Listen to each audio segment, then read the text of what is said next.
में उपस्थित मेरे प्यारे दोस्तों, आप सबों को जय यीशु। आपका इस कैटेकिज्म क्लास की ओर स्वागत। और आज हम अध्याय 12 के दूसरे भाग की ओर अपना ध्यान लगाएं। यह आप लोगों का कैटेकिज्म क्लास के 12वीं कक्षा के कैटेकिज्म क्लास का आखिरी क्लास है। तो इसके बाद आप लोग अपने कैटेकिज्म क्लास तो ख़त्म हो रहा है, लेकिन अब हम इस क्लास के बाद से हमारे जीवन को साक्षी बनाते हुए जीने की कोशिश करेंगे। प्यारे दोस्तों, हमने इस अध्याय में तुम मेरे साक्षी होंगे, इसके बारे में हम मनन चिंतन कर रहे थे। हमने देखा कि किस प्रकार परमेश्वर ईश्वर ने अपने शिष्य लोगों को भेजा है साक्ष्य देने, और आज हम सबको भी प्रेरित चरित्र के जरिए परमेश्वर ने यह आह्वान दिया है कि दुनिया के कोने कोने में जाकर परमेश्वर के साक्ष्य बने रहें। तो अब प्रश्न उठता है कि क्या सिर्फ समर्पित भाई बहन ही ईसा मसीह के साक्ष्य बने? नहीं, हरेक ईसा में विश्वास करने वाले हरेक भक्त, हरेक ईश विश्वासी का कर्तव्य होता है कि वे ईसा मसीह के साक्ष्य बने।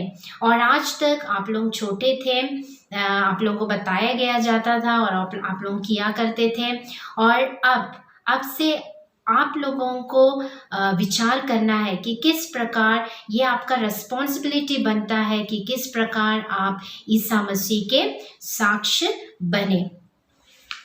तो हमने साक्ष्य बनने के 3 पहलुओं के बारे में सुने थे। किन किन जगहों पर साक्ष्य बन सकते हैं? हमारे परिवारों में, हमारे पैरिश में और हमारे समुदाय में, समूह में। साक्ष्य के अलग अलग तरीके हैं, यानी साक्ष्य देने के जीवन में किस प्रकार हम साक्ष्य देना चाहिए, उसके अलग अलग तरीके हैं। एक पहला तरीका है जीवन साक्ष्य। ईसा में विश्वास करने वालों के जीवन की एक साक्ष्य बन जाना चाहिए। उनका जीवन ईसा के शिक्षाओं के अनुसार हो, यानी परिवार, कलीसिया और बिरादरी में उनके जीवन शैली की एक साक्ष्य बन जाना है। हमारे जीवन के कार्य देखकर दूसरे लोगों को ईश्वर की महिमा के लायक हम अपने जीवन के द्वारा दूसरों को दिलाना है। हो सकता है कि भविष्य में आप एक शिक्षक बने, नर्स, पुलिस ऑफिसर या डॉक्टर, कृषि का व्यापार हो, और या आप कोई पुरोहित बने, संन्यास्त बने, कुछ भी हो, कभी भी हो, कोई कौन सा भी कार्य में या किसी भी धारण से आपको काम करना है कि आपके जीवन द्वारा ईश्वर दूसरों को अनुग्रहित देते रहें। तो हमारे जीवन द्वारा हम दूसरों को ईश्वर के साक्ष्य देते रहें। अभी के इस दुनिया में हर एक संत, हम देखते हैं कि हर एक संतों ने अपने जीवन के कई कार्यों द्वारा ईश्वर को साक्ष्य दिया और उन्हें एक संत के रूप में इस दुनिया में पुकारे गए। ऐसे कई संत हैं जिन्हें संत नहीं बुलाए गए, लेकिन वे लोग संत बनकर इस दुनिया से जीवन में साक्ष्य देकर गए हैं। अभी रिसेंटली 15 उम्र के एक जो संत बने हैं, आप लोगों ने सुना होगा, कार्लो एक्टिस। वे एक संत है जिन्होंने उन्हें इंटरनेट के मध्यस्थ भी कहा गया, इसीलिए नहीं कि वे हरदम इंटरनेट यूज़ करते थे, लेकिन उन्होंने उस इंटरनेट के द्वारा पवित्र परम प्रसाद के चमत्कारों का अद्भुतों, यानी जो चमत्कार है उसके बारे में उन्होंने बहुत कुछ इस दुनिया में बताया, साक्ष्य दिया, और इसके लिए उन्हें भी संत बनाए गए हैं। संत योहन के सुसमाचार अध्याय 15 वाक्य 16 में कहा गया है, तुमने मुझे नहीं चुना बल्कि मैंने तुम्हें चुना है। हमें ईश्वर ने इस ईसाई जीवन में बुलाए हैं, स्वयं ईश्वर ने बुलाया। तो इसी ईश्वर को हम अपने भविष्य में, अपने आगे के जीवन में ईसा मसीह के साक्ष्य बनकर हमें आगे बढ़ना है। दूसरा है सुसमाचार का बखान। आज के इस युग में सुसमाचार को अपने मुख द्वारा, अपने जीवन द्वारा साक्ष्य देते हुए बहुत सारे लोग हम देखते हैं, सुनते हैं, बहुत सारे लोगों के बारे में हमें पता है। आज आप लोगों को भी परमेश्वर ने बुलाए हैं अपने जीव द्वारा, अपने ही जीवन द्वारा, अपने ही मुख से ईसा मसीह के साक्ष्य को दूसरों तक फैला जाए। कभी कभी हमने बहुत सारे रिट्रीट सेंटर्स में देखे, बहुत सारे महान गुरु लोगों को देखे जिन्होंने अपने जीवनचर्या द्वारा, अपने वचनों द्वारा ईश्वर के वचन को दूसरों तक फैलाए हैं और परमेश्वर के राज्य का, परमेश्वर की रक्षा का मार्ग दूसरों तक बताए हैं। क्योंकि ईश्वर हमें कहते हैं, स्वर्गारोहण के बाद शिष्यों को ईसा ने कहा, संसार के कोने कोने में जाकर सारी सृष्टि को तुम सुसमाचार सुनाओ। हमें सुनाना है, हमारे जीसस ने दिए गए मुंह द्वारा। मैंने गए चैप्टर में आप लोगों से कहा था कि ईसा को मुंह नहीं है, हमारे मुंह ईसा को हमें देना। ईसा को हाथ नहीं है, पैर नहीं है, हमारे हाथ पैर हमें ईश्वर को देना है, ईश्वर की वाणी सुनाने के लिए। तो इस प्रकार हम सबको बुलाए गए हैं ईश्वर के सुसमाचार सुनाने के लिए। पता नहीं जो मुझे सुन रहे हैं आगे अपने जीवन में जाकर एक पुरोहित बन सकते, एक संन्यास्त बन सकते और उनके जीवन द्वारा भी वे, आप लोग ईश्वर के सुसमाचार को दूसरों तक फैला सकेंगे। तीसरा है संस्कार पर आधारित जीवन द्वारा हम साक्ष्य दे सकते हैं। संस्कार क्या है? हमें पवित्र कलीसिया ने 7 संस्कारों को दिए हैं और इस संस्कारों को निरंतर स्वीकार करते हुए हमें ईश्वर के साक्ष्य बनना है। तो क्रिस्त शिष्य के सबसे श्रेष्ठ दायित्व ईश्वर की उपासना है। तो पवित्र बलिदान की कलीसिया ही सर्वोच्च आराधना है। तो पवित्र बलिदान द्वारा और अन्य संस्कारों के जरिए क्रिस्त शिष्य ईश्वर की उपासना करते हुए ईश्वर की शक्ति प्राप्त करना है।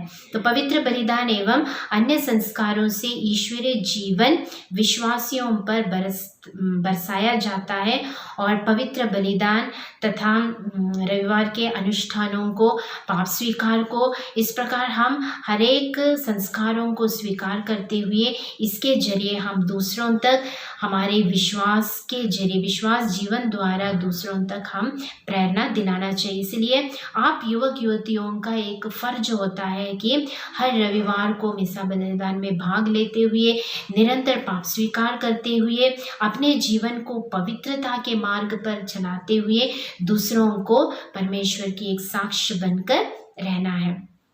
चौथा है परोपकार के कार्य। परोपकार के कार्य करते हुए हमें दूसरों तक साक्ष्य दिलाना है। हमें पता है हमारे इस युग में सबसे बहुत ही बड़े संत हमें कौन है? हमें याद है संत मदर तेरेसा। उनके हर एक कार्यों को हम जानते हैं, किस प्रकार उन्होंने हर एक कार्य करते हुए, परोपकार को एक कार्य करते हुए ईसा मसीह के प्यार को दूसरों तक पहुँचाए हैं।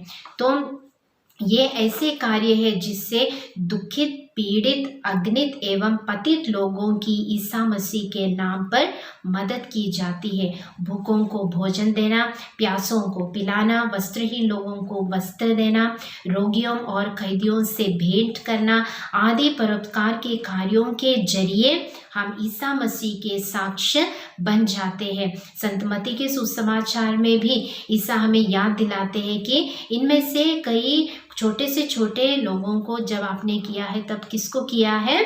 आपने मुझे ही, मेरे ही लिए, ईसा के लिए ही किया है। तो इनके द्वारा अनेक लोग कोई भी जाति, पात और धर्म के फिक्र के बिना ईसा के प्यार पहचानने और उसका अनुभव करने को समर्थ हो जाते हैं। तो इसके कारण हमारे कार्यों को देखते हुए अनेक लोग पहचान जाएंगे कि हम ईसा के चेले हैं, ईसा के साक्षी हैं, ईसा मसीह के जो सिखाए हुए वचन है, जो किए हुए कार्य है, वह हम हमारे जीवन द्वारा दूसरों तक पहुंचा सकेंगे। पांचवा है सामाजिक कार्य।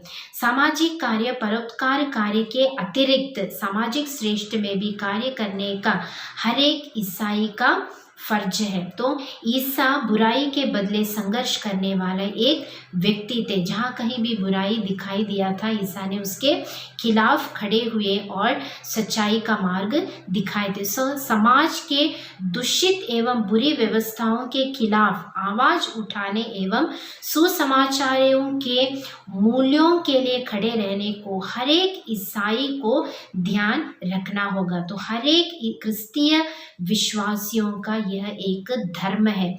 क्रिस्तीय मूल्यों से प्रेरित ईसाई लोग एवं गैर ईसाई लोगों ने ही समाज में परिवर्तन का दीप जलाया है। हमें पता है सिस्टर रानी मरिया ने किस प्रकार इस समाज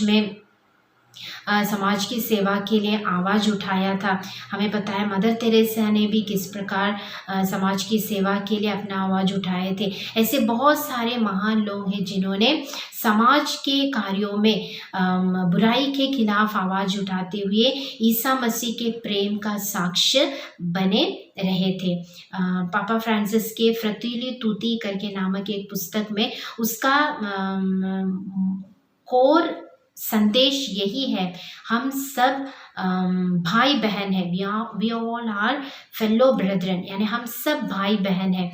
हम सबों को क्रिस्तीय भाई बहनों के रूप में देखते हुए सच्चाई की ओर साक्ष्य देते हुए हमें समाज में भी साक्ष्य देना है। और आखिर है सहन या शहीद, सहन का जीवन या शहीदात्मक का जीवन।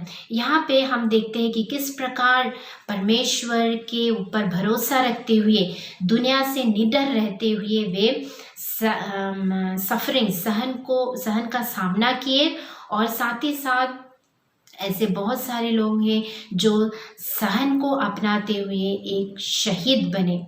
अगर हम सहने के ऊपर मनन चिंतन करें तो हमें कुछ संतों को याद आते हैं, जैसे संत अल्फोंसा, संत यूफ्रासिया, संत मरियम तेरेसा। उन्होंने अपने जीवन में सहन को, त्याग को अपनाया ईश्वर के प्रेम के प्रति। और रानी मरिया, सिस्टर रानी मरिया एक शहीद बने दूसरों के प्रति।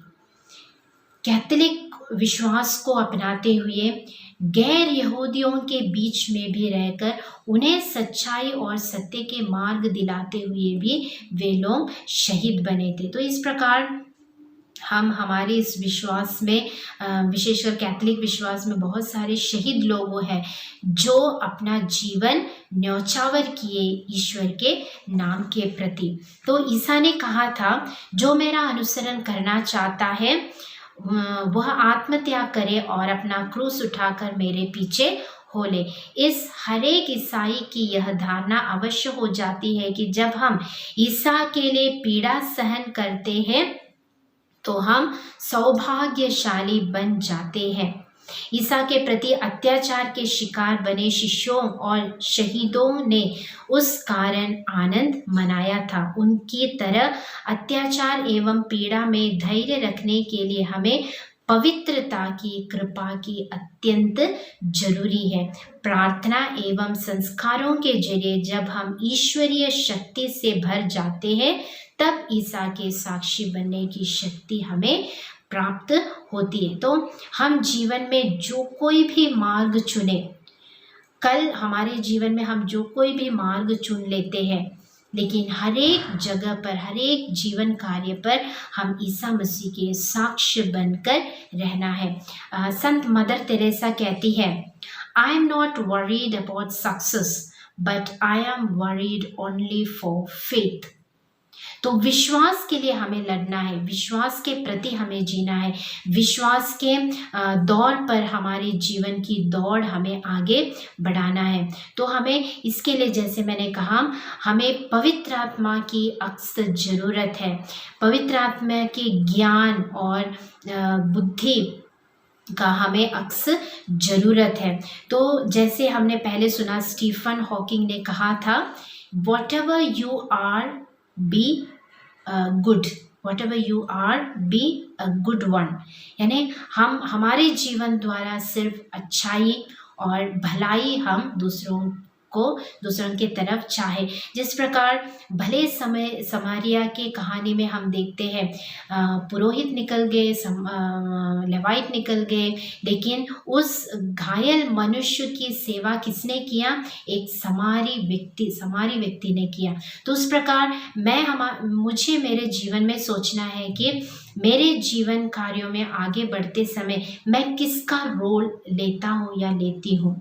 तो मुझे एक भला समारी के रूप में जीवन में आगे बढ़ना है। तो कोई भी कार्य हो, कितने भी ऊंचाई में हम पहुँचे, अभी इस 12वीं कक्षा के बाद आप लोग आगे की पढ़ाई के लिए आगे जाएंगे, घर से दूर जाएंगे, कदाचित आप लोग इंडिया से बाहर भी जा सकते हैं। ऐसे अपने जीवन के लक्ष्य को प्राप्त करते हुए आप लोग आगे बढ़ते जाएंगे। लेकिन एक बात की याद रखना, जब तक हम हमारे जीवन में भलाई नहीं करें, तब तक हम हमारे क्रिस्तीय जीवन का साक्ष्य नहीं दे सकते हैं।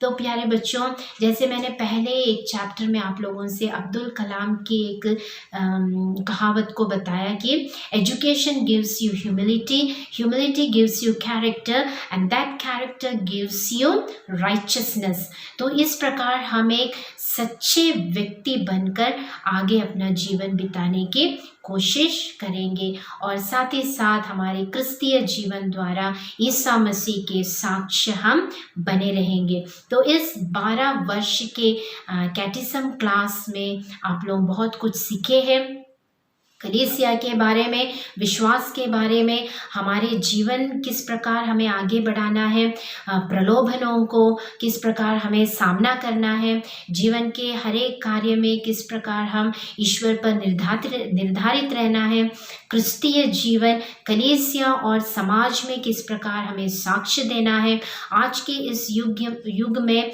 माध्यमों के द्वारा किस प्रकार हमें क्रिस्तीय जीवन बिता सकते हैं, किस प्रकार हम एक सच्चे माध्यम बन सकते हैं, इसके बारे में बहुत कुछ कलीसिया ने हमें सिखाया है।